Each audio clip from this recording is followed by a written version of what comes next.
대부분의 사람들이 한류하면 대중문화만이라고 생각하고 한류의 본질을 몰랐기 때문입니다. 한류라고 하는 것은 우리 한국인의 삶에 밀접한, 우리의 문화와 밀접한 관계가 있는 것이고, 우리 한국인의 피 속에, DNA 속에 각인되어 있는 하나의 유전인자적인 것이기 때문에 금방 사라지고 없어질 그런 내용이 전혀 아닙니다. 아주 오랜 역사부터 간략하게 말씀을 드리자고 그러면, 우리 민족은 한 5,000년 전에부터 그 흥과 신명이 넘치는 그런 민족이었는데, 또 평화를 사랑했기 때문에 남의 침략을 하지 않았죠. 한류가 왜 인기 있는 것이냐에 대해 한류 드라마라든지 우리 콘텐츠의 경쟁력 자체를 말할 수 있겠습니다. 두 번째로는 우리 한국인 자체의 경쟁력을 말씀드릴 수 있겠어는 친환경적이고 친자연적인 요소는 생명평화사상입니다. 마지막으로는 건강과 웰빙 지향적, 그리고 과학적입니다. 이러한 것들이 현대인들에게 꼭 맞아떨어지는데, 그 이유는 지금 현대인들은 기계 문명에 지쳐있고 경쟁에 지쳐있는데, 그런 것을 달래주고 그들의 눈과 귀를 즐겁게 하고 마음을 행복하게 해줄 수 있는 것들이 우리 문화 속에 장제되어 있다는 것이죠. 우선 그 공연 문화 또는 예술 문화 전반을 말씀드린다면, 크게 나누어서 우리는 전통을 가지고 보존하고 공연하는 전통 국악 이런 분야가 하나 있고, 하나는 서구 음악을 받아들여와서 그것을 표현하고 만들어내는 서구, 두 가지가 있는데, 전반적인 비중으로 볼 때는 국악이나 이러한 분야는 아직은 크게 대중화가 되지 않고, 오히려 전체 비중으로 볼 때는 서양 음악이나 서양 수입 구조가 훨씬 더 크다고 봅니다. 오페라들이 이제 유럽 시장에 나갔습니다. 그래서 일부는 상당히 좋은 반응도 없고 가능성을 타진했지만, 되게 많은 공연들이 아직도 유럽 본고장의 메인에 서지 못하고, 대개는 우리 교포 대상이거나 또는 소극적인 방식이 예스됐기 때문에 앞으로는 제대로 된 무대에 나갈 수 있는 그런 준비들이 필요한데, 과거에는 우리가 주로 전통만 가지고 나갔는데, 현대화된 양식화된 그런 것들을 가지고 소통할 때 더 많은 언어와 관계 기반이 있기 때문에 우리 오케스트라라든지 또 우리의 창작품이라든지 오페라라든지 이런 양식의 변화도 필요한 그런 시점에 와 있습니다. 네. 이 한류를 뒷받침할 수 있는 것이 한 브랜드 산업인데, 한류의 어떤 그 유행을 뒤따라갈 수 있는 한 브랜드를 제대로 조건을 맞춰준 사람들이 아직까지는, 저는 이 소외된 문화, 소외된 정책으로 인해서 여태까지 제대로 발전을 못했고 여태까지 보여주질 못했다는 것에 대해서 좀 아쉬운 감이 있고요. 이번 기회에 우리가 생각할 수 있는 것은 뭐냐면, 한류에 대한 뒷받침을 그동안에 충분히 해주지 못했던 부분들을 우리 6H로 산업화시켜 나간다면은 충분한 고용 창출도 있고, 그 다음에 우리의 정신도 담을 수 있다, 이런 생각을 할 수가 있습니다. 승정원 일기라든지 뭐 팔만대장경이라든지 다양한 그런 기록문화유산을 가지고 있는데, 이 기록문화유산의 근간이 되는 것이 한지였어요. 이 한지라는 근간이 없었으면 될 수가 없다라고 저는 주장을 하고, 전 세계에 우리나라가 기록문화 강국인 전통을 되살려서 지금 시대에 우리의 전통을 전 세계 기록문화 용지로만 바꿔만 준다고 해도 엄청난 그런 산업의 수요 창출이 할 것이에요. 플라스틱 원료로도 사용이 될 수가 있거든요. 그래서 지금 소재 산업이기 때문에 1차 산업인 농업과 동반할 수 있는 중요한 그런 산업으로 육성시킬 수 있다, 이렇게 말씀을 드릴 수가 있겠습니다.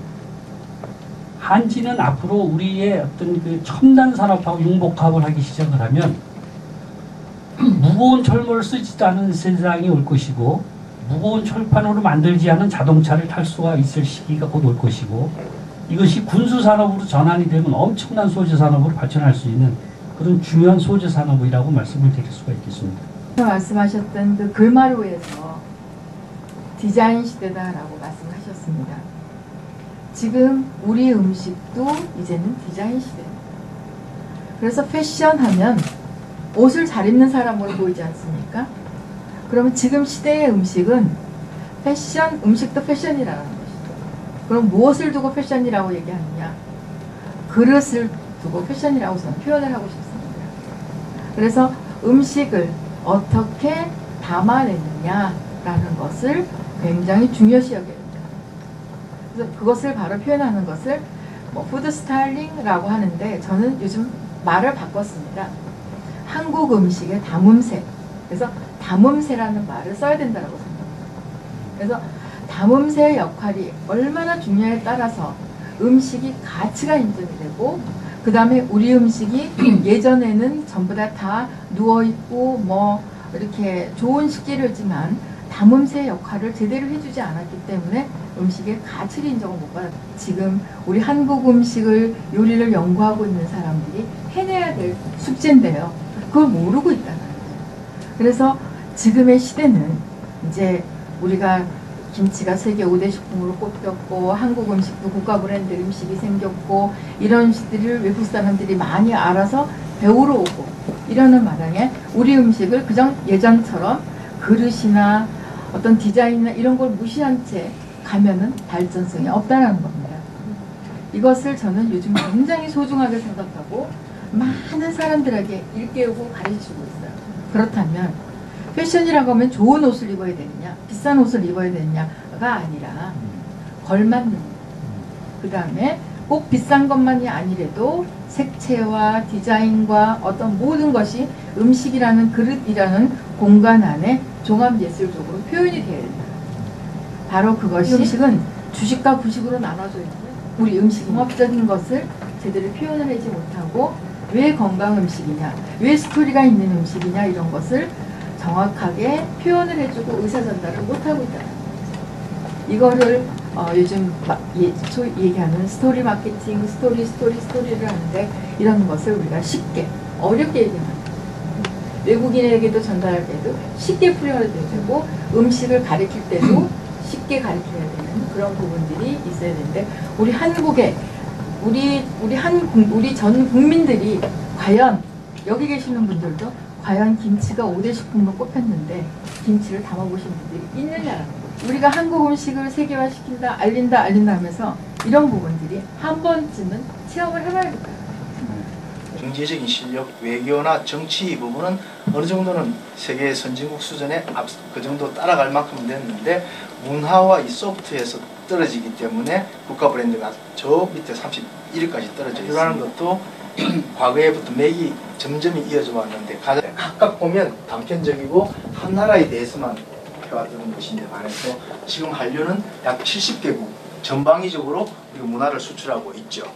그런데 지금 한류는 1차 한류 단계에서 2차 한류로 넘어가고 있습니다. 그 2차 한류라는 것은 제가 대중문화에서 지금 전통문화 또 고급문화 쪽으로 가고 경제와 연관되어서 번져나가고 있는 이 한류를 2차 한류라고 하는데 이것이 저는 국가 브랜드와 국가 이미지에 크게 저는 작용할 것이라고 생각합니다. 시대는 문화의 시대일 뿐만이 아니라 문화가 경제를 견인하는 시대로 접어들었습니다. 그런데 이것은 점점 더 가속화되면서 그 분야 간의 장벽을 허물고 새로운 융복합 제품과 서비스와 상품들이 만들어지고 새로운 산업들, 신수종 사업과 블루오션, 신성장 산업들이 굉장히 많이 생겨나갈 것인데 저는 이것이 특히 우리 전통 문화를 바탕으로 해서 수많은 블루오션이 많이 생겨나갈 거라고 생각하고 있습니다. 일본에서는 그 1세기 전에부터 자기 나라의 전통을 해외에 알리기 위한 전략을 썼는데 그것이 자포니즘이라고 그러죠. 그래서 그것이 상당히 많이 성공을 해다가 한류의 상수원이라고 이야기합니다. 재료뿐만 아니라 한류의 상수원으로서의 전통 문화가 홍익 한류를 만들어갈 것이라고 생각합니다. 홍익 한류라는 것은 아까 말씀드린 대로 세계인들이 원하고 있는 이런 정신과 갈구하는 소망들을 우리의 재료들, 전통문화 재료들이 만들어주고 채워주고 그들의 행복하고 즐겁게 만들어줄 수가 있기 때문에 저는 홍익 한류라고 이야기를 합니다. 그래서 저는 몇 가지 이야기들을 했습니다만은 결국 장치적인 측면에 있어서는 브랜드화를 시켜야 된다. 그 다음에 스토리텔링, 그 다음에 퓨전 혹은 융복합 이런 장치들을 통해서 우리 한국 문화를 산업적인 차원에서 세계화시켜 나가고 한류를 한 단계 더 성화시켜 나가야 된다라고 말씀을 드릴 수 있겠습니다. 왜 우리는 외국에 나가서 세탁을 해서 다시 들어올 때만이 되는가? 스스로는 가치 부여를 못하는가? 이제 그 과거의 부끄러움이나 과거의 가연이 아직도 정신적으로 상처가 치유되지 않았다는 거죠. 그래서 그러한 그 자신감 회복, 우리가 이제 자신감 회복, 그 회복을 위해서는 우리가 안에 상처가 뭐가 있는지, 왜 우리가 우리 것을 부끄러워하는지 그런 것들을 좀 진단해보고 극복하는 그런 과정이 필요하다고 생각됩니다. 우리의 음식 문화, 식탁 문화를 혁명을 일으켜야 돼요. 음식만 갖고 논할 것이 아니라 음식에 대한 집안에서의 부모들이 자식들에게 음식에 대한 철학이라든가 밥상에 대한 교육이라든가 이런 게 근본적인 게 필요합니다. 이것이 우리가 외국인들에게 제대로 보여주는 모습이 될 것이고 우리 자국민들 자체가 우리 음식에 대한 소중함을 일깨워야 된다는 거죠. 이게 제일 지금 시급한 문제예요. 그러지 않고선 국가 브랜드 음식, 세계화시키는 음식, 세계화 이것은 너무나 우리가 탁상 공론에 불과한 이야기다라는 거죠. 지금 앞으로 이제 젊은 세대들이 이 나라를 이끌어갈 이제 차세대 주자들이란 말이에요.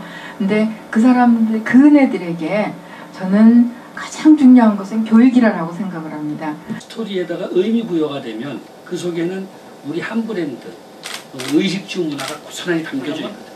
반드시 뭐 별도로 어떤 의미가 있는 게 아니고 앞으로는 대량 생산 시대라든가 아니면은 뭐 다양화된 시대라든가 이런 것들을 좀 벗어나서 소품종, 소량 다양화 시대가 되지 않나. 그럼 한류민아 화이팅!